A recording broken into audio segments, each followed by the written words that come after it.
आज की कहानी शुरू करूं उससे पहले आपको एक अपडेट दे दूं। 8 दिन की पुलिस कस्टडी मिली थी सोनम, उसके दोस्त राज कुशवाहा और उन तीनों कातिलों को, जो मेघालय पुलिस की कोर्ट में पेश किया गया। वो 8 दिनों की पुलिस रिमांड आज खत्म हो गई। इन सभी को फिर से मेघालय पुलिस ने आज कोर्ट में पेश किया और अब से कुछ देर पहले जो मेघालय से रिपोर्ट आई है वो ये है। मेघालय पुलिस ने इन 5 की और पुलिस कस्टडी मांगी थी। मैक्सिमम पुलिस कस्टडी 14 दिन की होती है, आपको बता चुका हूँ, 14 डेज मैक्सिमम। उसके बाद जुडिशल कस्टडी में भेज दिया जाता है, यानी न्यायिक हिरासत यानी जेल। और पुलिस कस्टडी में पुलिस के थाने में लॉकअप में ही रखा जाता है जहाँ पूछताछ होती है। तो और सबूत और एविडेंस कलेक्ट करने के नाम पर मेघालय पुलिस ने कोर्ट के सामने फरियाद की कि इन सभी की पुलिस कस्टडी और दी जाए।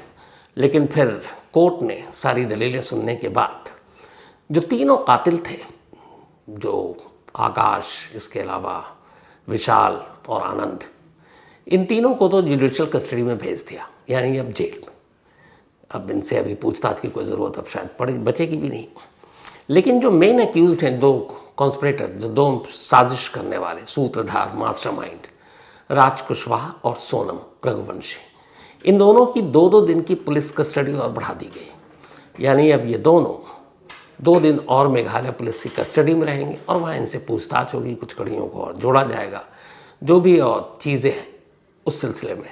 मेघालय पुलिस की एक टीम लौटी भी है अभी इंदौर से और वहाँ पे वो राजा के घर गई पुलिस। इसके अलावा सोनम के घर गई, सोनम के पेरेंट्स से पूछताछ हुई, राजा के भी पेरेंट्स से पूछताछ हुई, भाइयों से पूछताछ हुई।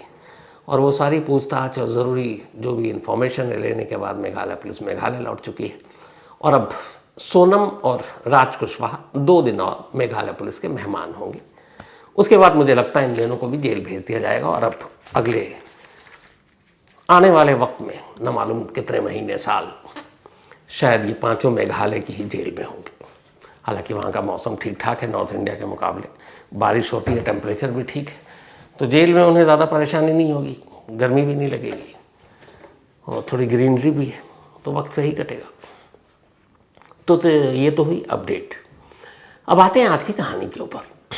कई बार रिपीट कर चुका हूँ मैं कि हर क्राइम से पहले हर कातिल को जो प्लान करके करता है या अचानक करता है, एक ही चीज़ दिमाग में चलता है कि पकड़ा नहीं जाऊँगा, पुलिस को गुमराह कर दूँगा, कुछ और दिखाऊँगा, किया मर्डर है, हादसा दिखा दूँगा। अब आप बेवकूफ़ी और ऐसी सोच की इंतहा देखिए। एक पढ़ा लिखा इंसान, हालांकि वो कातिल नहीं है, फर्स्ट क्राइम था उसका, लेकिन वो अपनी ही गर्लफ्रेंड के गले पर तेज़ धार हथियार से वार करता है, उसके जिस्म पर कई बार वार करता है। वो अपने आप को बचाने के लिए हाथ आगे बढ़ाती है तो हाथ के उसके अंगूठा कट जाता है। मतलब उसके गर्दन पर, हाथ पर, सीने पर चाकू के कई घाव।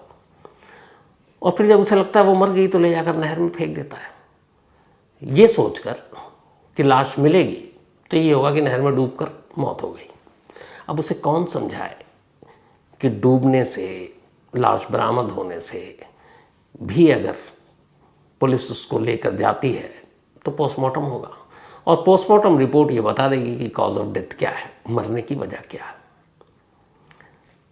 पहले तुम मार रहे हो जिंदा चाकू से, फिर दिखा रहे हो कि डूबने से मौत दिख जाए, कैसे मुमकिन है। लेकिन जब इस तरह का कोई क्राइम करता है तो उसका दिमाग जो है ना वो ब्लाइंड हो जाता है और इसीलिए फिर वो एक गलतफहमी में जीता है कि मैं कभी पकड़ा नहीं जाऊंगा। ये कहानी हरियाणा की है। हरियाणा में एक उभरती हुई मॉडल जो हरियाणवी म्यूज़िक एल्बम में ख़ास तौर पर काम किया करती थी। इस मॉडल का नाम है, जो बहुत ही मतलब हरियाणा के सर्किल में आजकल काफ़ी नाम था, उसकी वजह ये थी कि इसके अपने चैनल और फिर वीडियो म्यूज़िक एल्बम उसमें काफ़ी तेज़ी से आ रही थी। तो शीतल उर्फ सिमी चौधरी, शीतल उर्फ सिमी चौधरी, शीतल की एक बहन की शादी हो चुकी, बहन के हस्बैंड यूएस में रहते हैं। 14 जून को शीतल दिल्ली से हरियाणा पहुंचती है, पानीपत में एक गांव है जहां पर उस दिन उसके एक म्यूज़िक एल्बम का शूट होना था। और ये शूट होना था, जो शीतल जिस गांव में गई थी उस गांव का नाम है अहर गांव, तो अहर गांव में एक लोकेशन था, जो भी डायरेक्टर था, म्यूज़िक शूट करना था, तो शूट के लिए जो जगह चुनी थी वो एक गौशाला थी, जहाँ तबेला भी आप कहें वो जगह थी, वहाँ पे गाय भी थे, बराबर में तबेला भी था। तो उसी लोकेशन पे शूट हो रहा था, क्योंकि बैकग्राउंड में वो म्यूज़िक और हरियाणवी सारी चीज़ें दिखाई जानी थी। तो शीतल पहुंचती है इस गांव में, यहाँ शूट करती है। उसकी बहन को पता है, उसी गांव के पास रहने वाली। शूट वूट करके अब इसको रात को अपने घर लौटना था सिस्टर के। शूट ख़त्म हो गया। इसके बाद रात बीती, लेकिन शीतल घर नहीं लौटी। अब घर नहीं लौटी तो बहन परेशान। अगले दिन तमाम शूट पे शामिल डायरेक्टर, को स्टार सबसे पूछताछ की, पता चला वो तो निकल गई, लेकिन कहीं मिली नहीं। तो परेशान हाल बहन ने आखिरकार जाकर पुलिस स्टेशन में मिसिंग की रिपोर्ट लिखा दी। अब पुलिस ने मिसिंग की रिपोर्ट लिख ली। अब पुलिस तफ्तीश कर रही है, सीसीटीवी कैमरे को देख रही है। तो पहला सीसीटीवी कैमरा पुलिस को मिलता है एक पार्किंग का। उस पार्किंग में एक लड़का और एक लड़की एक कार की तरफ बढ़ रहे हैं। ये वही सीसीटीवी कैमरा है। अब इसमें पुलिस पहचान गई कि ये जो लड़की है ये कोई और नहीं बल्कि शीतल है, यानी कि सिमी चौधरी। और वो लड़का जो है उसके घर वालों को दिखाया गया, तो शीतल की बहन ने पहचान लिया। उसने कहा ये सुनील है, शीतल का बॉयफ्रेंड। अब ये हुआ कि, और ये तस्वीर 14 जून की रात की थी, ये जो सीसीटीवी आप देख रहे हो। तो ये हुआ कि आखिरी वक्त में शूटिंग खत्म करने के बाद वो सुनील के साथ थी। अब पुलिस सुनील का फ़ोन मिला रही है, सुनील का मोबाइल स्विच ऑफ। पुलिस अब इधर उधर तफ्तीश कर रही है, कोई अता पता नहीं। तभी 15 जून की अब तारीख हो चुकी थी, रात भर तो लौटी नहीं शीतल। 15 जून को पानीपत के पास एक नहर है, उस नहर में एक कार तैरती हुई मिली। कुछ लोगों ने देखा कि एक नहर में कार गिरी हुई है। लोग हैरान, तो फ़ौरन पुलिस को खबर दी गई। इसके बाद पुलिस बचाव दल वहाँ पहुँचा, और इत्तेफाक से इस कार को जब नहर से निकाला जा रहा था तब कुछ लोगों ने शूट भी किया। तो ये नहर में वो डूबी हुई कार और उसको निकालने का वीडियो है जो आप इस वक्त देख रहे हैं। तब उस कार को नहर से निकाली गई। इत्तेफाक से उस डूबती हुई कार से के पास नहर से ही एक ज़ख्मी इंसान भी बाहर निकलता है। वो खुद ही निकल गया था बाहर, और बाहर निकलने के बाद फिर लोग उसे अस्पताल पहुंच जाते हैं। वो ज़ख्मी था, उसके हाथ पे भी चोट के निशान थे, और नहर गहराई वाली। तो खैर उसको भेजा गया। अब इधर जो पुलिस शीतल की गुमशुदगी की जांच कर रही है, उसे इस कार के बारे में पता नहीं। उसे इस कार के साथ एक ज़ख्मी शख्स बरामद हुआ, उसके बारे में भी पता नहीं। पुलिस तफ्तीश कर रही है, ढूंढ रही है, कोई सुराग, कोई कुलू, कुछ नहीं मिल रहा है। 14 की रात से गायब थी शीतल। 15 जून की तारीख आ गई, लेकिन 15 जून को भी शीतल तो मिली नहीं। हाँ, उस जगह से दूर एक पानीपत के नहर से ये कार बरामद हुई। अब 16 जून की तारीख आ गई। पुलिस अब भी शीतल को ढूंढ रही है। तीसरा दिन है उसकी गुमशुदगी का। तभी पुलिस को खबर मिलती है कि पानीपत से दूर सोनीपत में एक नहर से एक लड़की की लाश मिली है। अब इत्तेफाक से ये वही नहर है जो गुजरते हुए सोनीपत पानीपत को क्रॉस करती है। अब जैसे ही पता चला, पुलिस की टीम वहाँ पहुँची। नहर से उस लाश को बाहर निकाला गया। लाश फूल चुकी थी। जब पुलिस बाहर निकालती है तो देखती है उसके गले पर कट के निशान है, हाथ भी इंजर्ड है। अब लाश इस तरीके से फूली हुई थी कि फिर चेहरे से पहचानना मुश्किल था। लेकिन लाश के जिस्म पर, गर्दन पर, कुछ जगहों पर टैटू के निशान थे। इधर शीतल गुम है। पुलिस को डाउट हुआ, तो अब कैसे पहचाने? तो शीतल की बहन को बुलाया गया और कहा गया ये लाश नहर से मिली, आप देखिए। शीतल की बहन जैसी आती, उस लाश के उस टैटू को देखती है, वो रोने लगती है। उस टैटू से शिनाख्त हुई कि यह लाश शीतल की है। अब पुलिस ने उस लाश को पोस्टमार्टम के लिए भेज दिया। पोस्टमार्टम के लिए भेजा। अब पुलिस पूरे केस की तफ्तीश कर रही है। तो शीतल की बहन से पूछा गया, जो शख्स सीसीटीवी कैमरे में दिखाई दे रहा आखिरी वक्त में कार में, जिसके साथ शीतल जा रही है, वो कौन और क्या? तो पहले ही उन्होंने बताया कि उसका बॉयफ्रेंड था। उन्होंने कहा इसका नाम सुनील है, ये एक होटलायर है, किसी होटल का मालिक है, और पिछले कुछ वक्त से शीतल जो है इसी के होटल में काम कर रही थी, नौकरी। और फिर धीरे धीरे वो इसके साथ अपना मॉडलिंग और बाकी सोशल मीडिया पे भी एक्टिव रहती थी। उसके इंस्टाग्राम पे भी कई लाख फॉलोअर्स थे। लेकिन वो रिलेशनशिप में थी सुनील के साथ। अब पुलिस ने सुनील की कुंडली खंगालनी शुरू की तो पता चला कि सुनील की तो शादी हो चुकी है, 2 बच्चे हैं। फिर और जब सोनीपत से लाश मिली थी, फिर पानीपत से जो कार मिली, उन दोनों कड़ियों को जोड़ा गया। पूछा गया भाई वहाँ से एक कार में लाश मिली, क्योंकि नहर से इधर लाश मिलती उधर कार मिलती है। तो पता चला कि जिस कार के साथ जो जख्मी इंसान मिला था वो कोई और नहीं बल्कि सुनील था, और सुनील हॉस्पिटल में एडमिट था। अब पुलिस पहुंचती है हॉस्पिटल, डॉक्टर से पूछताछ करती है। डॉक्टर कहता है कि अभी थोड़ा इनको ठीक होने दीजिए। पुलिस वेट करती है। इसके बाद जैसे ही थोड़ी हालत उसकी बेहतर होती है, पुलिस उसे अपनी कस्टडी में लेती है और लेकर निकल लेती है। अब इसके बाद पूछताछ शुरू होती है। जब पूछताछ शुरू होती है तो फिर पूरी कहानी कुछ यूँ आती है। शीतल म्यूजिक एल्बम और म्यूजिक की इंडस्ट्री में एक मॉडल के तौर पर अपना नाम कमाना चाहती थी। दिखने में खूबसूरत, साथ ही उसने अपनी पढ़ाई लिखाई की तो उसे नौकरी भी करनी थी। तो इधर उधर कई नौकरी करने के बाद एक होटल में उसे नौकरी मिली। ये होटल इत्तेफाक से सुनील का था। धीरे धीरे सुनील शीतल को प्यार करने लगा, शीतल भी सुनील से प्यार करने लगी। दोनों के बीच में करीब 4 साल से ये रिश्ता चला आ रहा था। बट फिर तभी शीतल को पता चला कि सुनील तो शादीशुदा है, उसके 2 बच्चे हैं। अब तक वो इसी गलतफहमी में थी कि वो कुंवारा है और वो उससे शादी करना चाहती थी। लेकिन जैसे ही पता चला कि नहीं ये तो शादीशुदा है, तो शीतल को झटका लगा और उसने अब सुनील से दूरी बनानी शुरू कर दी।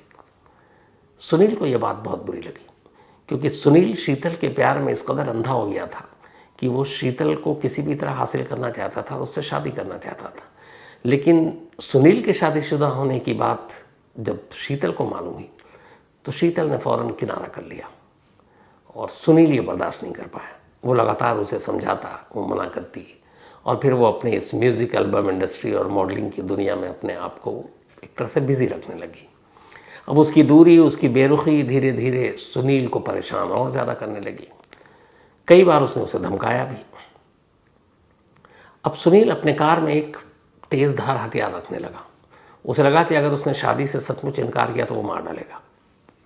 ये सब एक तरफा इश्क और इन सारी चीज़ों का अंजाम ऐसे ही कुछ होता है। तो खैर वो बीच बीच में बात करता रहा, लेकिन शीतल उससे दूर भागती रही। आखिरकार 14 जून को सुनील को पता चला कि एक उसी के पानीपत के गांव में उसकी एक शूटिंग है म्यूज़िक एल्बम की। सुनील वहाँ पहुँच गया। जब सुनील पहुँचा तो वहाँ उसे देखकर शीतल पहले तो घबराई, लेकिन फिर कहा ठीक है, इतने लोग हैं। बाद में उसने सुनील ने कहा कि देखो मैं बदल गया हूँ और तुम वो सारी चीज़ें भूल जाओ, चलो मैं तुम्हें ड्रॉप करूँगा। तब रात के करीब 10:15 साढ़े 10 बज चुके थे।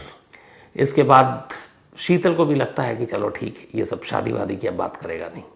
उसके बाद वो कार में बैठ जाते हैं। लेकिन जब कार में बैठ कर निकलते हैं, थोड़ी ही दूरी पर फिर से वही शादी का राग सुनील शुरू कर देता है। शीतल फिर मना करती है और कहती है कि देखो तुम एक शादीशुदा हो, मैं तुम्हारा परिवार घर बर्बाद नहीं करना चाहती, और मैं इसी गलतफहमी में थी और तुमने धोखा दिया, तुमने बताया नहीं कभी कि तुम एक शादीशुदा इंसान हो, तो तुमसे तो मैं शादी नहीं करूँगी। इस बात ने सुनील को इतना गुस्सा दिलाया कि कार के डैशबोर्ड में जो चाकू रखा हुआ था उसने निकाला और उसी कार के अंदर शीतल पर ताबड़तोड़ हमला करना शुरू कर दिया। शीतल खुद को बचाने की काफ़ी कोशिश की उसने, अपने हाथ को भी आगे किया, चाकू छीनने की कोशिश की। उसी कोशिश में उसका अंगूठा कट गया, हाथ पे बहुत सारे जख्म आए। फिर उसने धीरे धीरे उसको इतना ज़्यादा मारा कि वो धीरे धीरे निढाल होती गई। फिर उसने उसके गले पे चाकू का एक वार किया और वो शायद घातक हुआ। थोड़ी देर के बाद अब शीतल कार के अंदर मर चुकी थी। अब सुनील को एहसास हो चुका था। अब उसे समझ में नहीं आया कि क्या करें। इसके बाद अगले 1 घंटे तक 12 बजे रात को वो उस कार में एक डेड बॉडी लेकर, वो भी फ्रंट सीट पर आगे, घुमाता रहा सुनसान सड़क पर। क्या करें क्या करें क्या करें। 1 घंटे तक उस लाश के साथ घूमने के बाद आखिरकार उसे आइडिया आया। वो वहीं नहर के किनारे गया। नहर के किनारे जाने के बाद उसने गाड़ी रोकी, शीतल की लाश को बाहर निकाला और नहर में फेंक दिया धक्का देकर। अब शीतल की लाश पानी के बहाव के साथ बह गई। अब उसे लगा कि ये एक्सीडेंट दिखना चाहिए कि कार जो है हमारा वो नहर में गिर गया और मैं ज़ख्मी हो गया हूँ, और शीतल की लाश तो अब शायद मिले ना मिले। इसके बाद उसने उस कार में वो खुद बैठा और वो एक अच्छा तैराक था, इसकी वजह से ही वो पकड़ा गया। तो तैराक था, कार के अंदर बैठता है और फिर कार को स्टार्ट करता है और सीधे ले जाकर नहर कार को गिरा देता है, कार नहर के अंदर। उसके बाद वो कार से बाहर निकल आता है, तैरते हुए किनारे आता है और फिर किनारे आने के बाद खुद फ़ोन करता है पुलिस को कि मेरी कार का एक्सीडेंट हो गया, जो वहाँ की लोकल पुलिस इस नंबर पे, और फिर वो पुलिस आती है, उसे हॉस्पिटल ले जाती है। उसने अपने हाथ पे भी चाकू का कट मार दिया था ताकि ये लगे शीशा या एक्सीडेंट इन सब में हुआ है। और फिर बाद में उस कार को नहर से निकाली गई। अब कार मिली इधर सोनीपत में, बल्कि पानीपत में, और उधर लाश बहते हुए पहुंच गई सोनीपत, जो 16 जून को मिलती है। 14 जून की रात को लाश को नहर में फेंकी, लेकिन 16 जून को मिली, जबकि कार 15 जून की पानी से बाहर आ चुका था। तो उसने भी यही कहानी सुनाई कि एक्सीडेंट हो गया। लेकिन जब पोस्टमार्टम रिपोर्ट आई तो पता चला कि शीतल की मौत पानी में डूबने से नहीं हुई, बल्कि जो गले पे कट था, उसका गला काटा गया था, उससे उसकी मौत हुई, एक्सेस ब्लीडिंग से मौत हुई। भेद खुल गया। फिर सुनील ने अपना जुर्म एक्सेप्ट किया और इस वक्त वो पुलिस की कस्टडी में, पुलिस हिरासत में उससे पूछताछ हो रही है।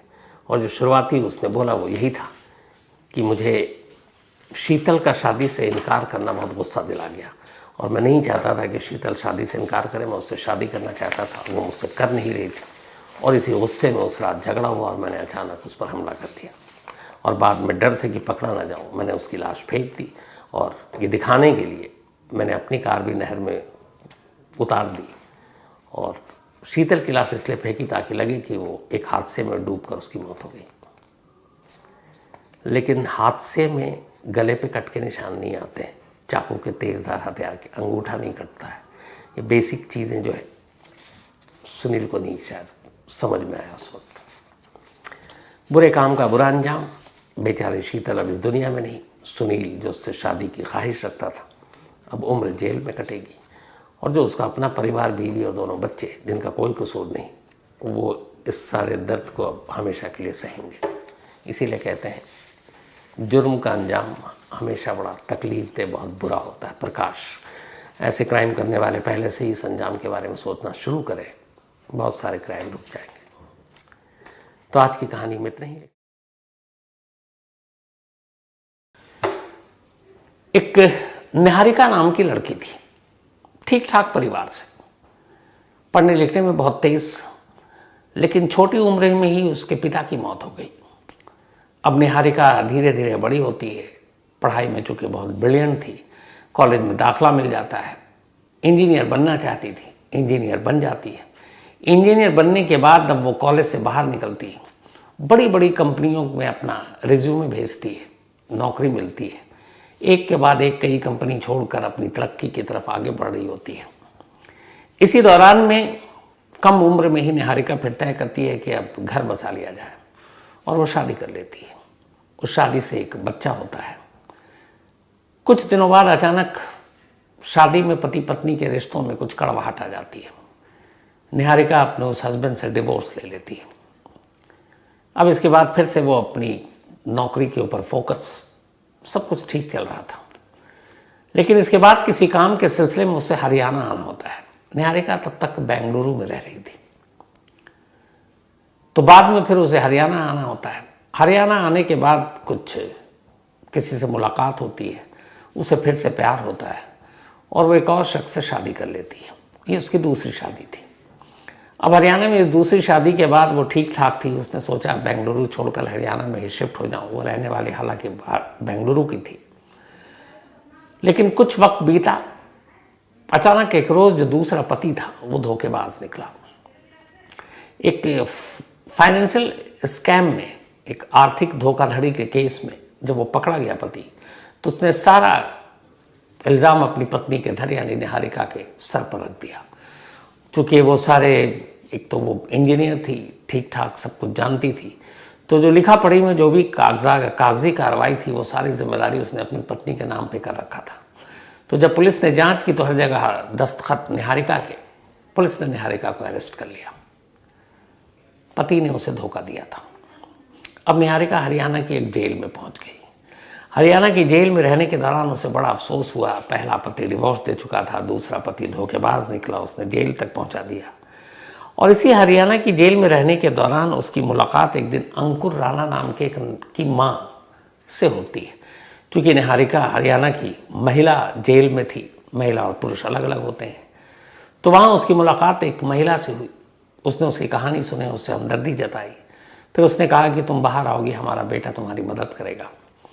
बेटे का नाम था अंकुर राणा। इसके बाद निहारिका बाहर आती है, अंकुर राणा से मिलती है।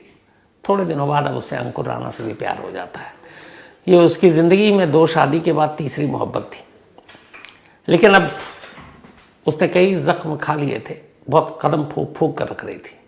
उसे लगा अब हरियाणा में रहना ठीक नहीं है, वापस वो अपने शहर बेंगलुरु लौट जाती है। बेंगलुरु जाने के बाद वो फिर से एक कंपनी में नौकरी करना शुरू कर देती है। इत्तेफाक से इस बार उसी कंपनी में नौकरी करने के दौरान उसकी मुलाकात एक बिजनेसमैन से होती है। उस बिजनेसमैन का नाम था रमेश। उम्र 54 साल, निहारिका करीब 30 की। 24-25 साल की उम्र में दोनों में फ़र्क। लेकिन रमेश निहारिका का बहुत ख्याल रखता था। दोनों दोस्त थे, बातचीत होती, पर रमेश भी शादीशुदा था। धीरे धीरे वक्त बीता। अब जब निहारिका ने देखा कि रमेश उसके ऊपर काफ़ी पैसे खर्च कर रहा है, फिर उसे पता चला कि फाइनेंशियली वो बहुत साउंड है, बहुत पैसे वाला है, तब निहारिका ने कहा कि अब वो गलती नहीं करेगी। किसी अमीर शख्स से अब शादी करके वो अपनी ज़िंदगी ठीक ठाक बिताएगी। इसी के बाद रमेश की दौलत को सामने रखते हुए उसने उसकी उम्र को किनारे किया और रमेश से शादी कर ली। रमेश पहले ही तैयार था। अब निहारिका की यह तीसरी शादी थी और निहारिका रमेश की दूसरी बीवी थी। शादी के बाद सब कुछ ठीक चल रहा था, लेकिन निहारिका ने सिर्फ दौलत के लिए शादी की थी। उसे ये दौलत चाहिए थी। धीरे धीरे उसे एहसास हुआ कि ये दौलत शायद सारे उसके हिस्से में ना आए, क्योंकि पहली बीवी का भी हक है। तब निहारिका ने एक रोज़ रमेश से कहा कि तुम मुझे अपनी जो भी प्रॉपर्टी उसमें से एक दे दो। एक प्रॉपर्टी उसने पसंद की रमेश की, उसकी कीमत थी 8 करोड़ रुपए।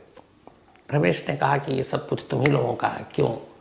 लेकिन निहारिका को ये मालूम था सेकंड वाइफ होने के नाते शायद उसको ये मिले नहीं है। कल को रमेश को कुछ हो गया तो फिर बिल्कुल भी नहीं मिलेगा। अब उसे लगा कि इससे पहले कि वसीयत हो जाए या कुछ और हो जाए, रमेश को ही रास्ते से हटा देते हैं, तो कम से कम वो 8 करोड़ की प्रॉपर्टी जो है वो उसके हिस्से में आ जाएगी। अब आइडिया तो आ गया, करें कैसे? तब उसने पूरी प्लानिंग की और इसी प्लानिंग में फिर उसे याद आया हरियाणा का अपना वो दोस्त पुराना अंकुर, जिसकी माँ के साथ वो जेल में थी। उसने अंकुर को फ़ोन किया और उसने कहा कि देखो ऐसे ऐसे काम है, अपने पति को ही रास्ते से हटा देती हूँ, 8 करोड़ आएंगे, फिर हम दोनों कहीं दूर अपनी ज़िंदगी भी बिताएंगे। यानी अब निहारिका चौथी शादी की तैयारी कर रही थी अंकुर के साथ। पता नहीं करनी थी कि नहीं, लेकिन इस बात में अंकुर आ गया। उसने कहा बताओ क्या करना है? उसने कहा कत्ल करना है। अंकुर हरियाणा में था। निहारिका ने उसे फ़ोन करके कहा कि तुम 1 अक्टूबर को बेंगलुरु आ जाओ। 1 अक्टूबर को अंकुर बेंगलुरु पहुंच जाता है। उसके बाद वो उसे एक जगह ठहराती है और फिर 2 दिन बीत जाते हैं। अब तारीख आ जाती है 3 अक्टूबर, 3 अक्टूबर। वो एक दिन रमेश से निहारिका कहती है कि चलो घूमने चलते हैं, मैं तुम बहुत ज़माना हो गया लॉन्ग ड्राइव पे कहीं गए हुए, और कार से चलते हैं। रमेश तैयार हो गया। इसके बाद ये लोग निकलते हैं। रास्ते में बहुत दूर पर एक ढाबा या किसी आप छोटे मोटे होटल को समझिए गाड़ी रुकती है। प्लान के हिसाब से वहाँ अंकुर पहले से मौजूद था। वहाँ अंकुर मिलता है, फिर निहारिका उसका परिचय कराती है कि ये हरियाणा में हमारा जानने वाला है। रमेश को अंकुर और उसके रिश्तों के बारे में कोई जानकारी नहीं थी। रमेश को कोई ऑब्जेक्शन नहीं होता। निहारिका कहती है कि इसे हम अपने साथ ले चलते हैं, इसे भी वहाँ हैदराबाद के पास कहीं ड्रॉप कर देंगे। रमेश कहता है ठीक है। इसके बाद अब वो तीनों गाड़ी में बैठ जाते हैं। इसी दौरान में जूस में कुछ बेहोशी की दवा मिलाकर रमेश को निहारिका पिला देती है। रमेश बेहोश हो जाता है। अंकुर और निहारिका फिर मिलकर रमेश का गला घोटते हैं कार के अंदर ही। अब कार के अंदर गला तो घोट दिया, इसके बाद अब लाश कहाँ ठिकाने लगा है, तो दोनों लाश को डिक्की में रखते हैं और कहते हैं कि बहुत दूर ऐसी जगह ले जाकर फेंके कि किसी को पता ना चले। और इसके बाद उस कार को लाश में रखकर कुल 840 किलोमीटर का सफर अंकुर और निहारिका तय करते हैं। 840 किलोमीटर का सफर तय करने के बाद एक कर्नाटक में ही एक कॉफी की पूरी खेती थी, आप टी गार्डन जैसे कह सकते हैं। तो वहां पर वो ले जाते हैं, वहां एक सुनसान जगह मिलती है, वहां लाश को बाहर निकालते हैं, उस पर पेट्रोल डालते हैं, पूरी तरह से आग लगाते हैं और फिर जब उन्हें यकीन हो जाता है कि लाश जल चुकी तो फिर दोनों गाड़ी में बैठते हैं और वहां से निकल जाते हैं। ये बात है 3 अक्टूबर की। अब दोनों अपने अपने घर लौट आए। इधर 2 दिन बीत गए, रमेश घर नहीं लौटा। पहले बीवी को फिक्र हुई, उसने बेंगलुरु में कंप्लेंट लिखा दी मिसिंग की। अब पुलिस उधर ढूंढ रही है। इधर अचानक तेलंगाना पुलिस को, ये 2 स्टेट का मामला हो गया, कर्नाटक और तेलंगाना। तेलंगाना पुलिस को एक बुरी तरह से जली हुई ये जो एक कॉफ़ी स्टेट कोडागू में एक कॉफ़ी स्टेट की जगह है, वहाँ एक किसी शख्स ने लाश देखी, पुलिस को इन्फॉर्म किया, पुलिस आती है, लाश को देखती है, कत्ल की तफ्तीश शुरू करती है। आसपास कोई चश्मदीद नहीं। काफ़ी मुश्किल के बाद पुलिस फिर देखती है कि जिस जगह ये कॉफ़ी स्टेट है उससे करीब 1 किलोमीटर दूर एक CCTV कैमरा है और उस कैमरे में एक बेंज कार रेड कलर की वो दिखाई दी जिस दिन ये लाश मिली थी। अब 1 किलोमीटर दूर उस बेंज कार से क्या लेना देना, लेकिन पुलिस, उसका नंबर भी साफ नहीं आ रहा था। फिर हाई रेजोल्यूशन कैमरे के जरिए उसका नंबर प्लेट निकाला गया तो पता चला कि ये नंबर प्लेट जो है ये बेंगलुरु का है और इस कार के ओनर का नाम है रमेश। अब पुलिस बेंगलुरु रमेश के घर पहुंचती है, तेलंगाना पुलिस है, बेंगलुरु पुलिस से मदद मांगती है। तो वहां पता चला कि ऑलरेडी उसकी मिसिंग की रिपोर्ट है। अब क्या करें, कातिल कौन, कुछ पता नहीं। इसके बाद तेलंगाना पुलिस करीब 500 CCTV कैमरे उस कॉफ़ी स्टेट को जाने वाले तमाम रास्तों पर और तेलंगाना और कर्नाटक के रास्तों पर जो बॉर्डर क्रॉस करते हैं और ये देखने की कोशिश कर रही है कि वो कार कहाँ कहाँ से गुजरी है। 500 CCTV कैमरे खंगाल डाले, तब एक जगह पर उस गाड़ी के अंदर 2 लोग नजर आए, निहारिका और अंकुर। अब जैसे ही कैमरे में ये दोनों नजर आते हैं, रमेश के घर वालों ये तस्वीर देखते हैं और पहचान जाते हैं निहारिका। पुलिस का शक अब निहारिका के ऊपर है। इसके बाद निहारिका के कॉल डिटेल को खंगाला जाता है, लोकेशन उसका उसी कॉफ़ी स्टेट में मिलता है। कई सारी चीज़ें जब एक साथ मिली तो आखिरकार अब पुलिस निहारिका की तलाश करती है, लेकिन वो बेंगलुरु में भी नहीं है। पुलिस उसके पीछे मुखबिर की फौज को लगा देती है। 15 दिन बीत जाते हैं। 18 अक्टूबर को आखिरकार निहारिका बेंगलुरु पुलिस के हत्थे चढ़ जाती है। जब निहारिका गिरफ्तार हुई तो उससे पूछताछ हुई। पहले तो उसने इधर उधर की बातें बनाई, लेकिन फिर उसने सच्चाई बताई। फिर निहारिका के कहने पर जो अंकुर है उसके बारे में पूछा गया। आखिरकार अंकुर भी हरिद्वार से गिरफ्तार हो गया। वो बेंगलुरु से भागकर हरिद्वार आ गया था। इन दोनों के साथ इस कत्ल को जलाने के लिए जो पेट्रोल और बाकी चीज़ों का इस्तेमाल उस टी कॉफ़ी स्टेट के पास किया गया था, उसमें एक वेटरनिटी डॉक्टर थे, रमा मूर्ति, जो निहारिका के दोस्त। पुलिस ने राम मूर्ति को भी गिरफ्तार कर लिया। अब तीनों को गिरफ्तार करने के बाद जब पूछताछ हुई तो कहानी वही आई कि हर शादी ने एक जख्म दिया था निहारिका को और हर शादी के बाद कहीं ना कहीं धोखा महसूस हुआ। फिर उसने तय किया कि कैसे शख्स से शादी करेगी जिसके बाद उसकी ज़िंदगी में कभी पैसे और दौलत की कमी ना हो, और इसी दौलत की लालच में उसने रमेश से शादी की और ये सोच कर किया था कि ये लास्ट होगी। लेकिन इधर रमेश से शादी की दौलत के लिए, लेकिन तब तक वो अंकुर से भी प्यार करने लगी थी। तो यानी कि निहारिका ने 3 शादी की, चौथे से इश्क था। पता नहीं अगर ये सब कुछ प्लान सक्सेसफुल हो जाता तो ये चौथी शादी होती। उधर रमेश की ठीक ठाक जिंदगी थी, घर में बीवी अच्छी, प्यार करने वाली, लेकिन रमेश ने भी दूसरी शादी की। तो इन सारे शादियों के इस चक्रव्यूह और चक्कर के चक्कर में रमेश की जान चली गई और निहारिका अब शायद उम्र भर के लिए जेल पहुंच गई। लालच, हवस, दौलत, कई बार ये चीज़ मैंने पहले भी कही और कई कहानियों में ये लोग भी सुनते हैं, अखबारों में पढ़ते हैं, टीवी पर देखते होंगे, नॉवेल में पढ़ते होंगे, फिल्मों में देखते होंगे, सीरियल में देखते होंगे कि जब भी कोई दौलत के लिए या फिर इन चीज़ों के लिए कोई जुर्म करता है और आखिर में जब पकड़ा जाता है तो फिर मान लीजिए उसके पास जितनी दौलत वैसे भी जैसे पूरी ज़िंदगी कम से कम एक शराफत के साथ गुजार दे, वो भी इस्तेमाल और ख़र्च करने लायक वो नहीं हो पाता। क्यों? क्योंकि वो तो जेल के अंदर जाना है। आप जुर्म करोगे, जेल के अंदर होगे, तो फिर आपकी जो दौलत है वो कोई तीसरा उस पर ऐश करेगा। प्रकाश जुर्म करने से पहले लोग ये समझ पाते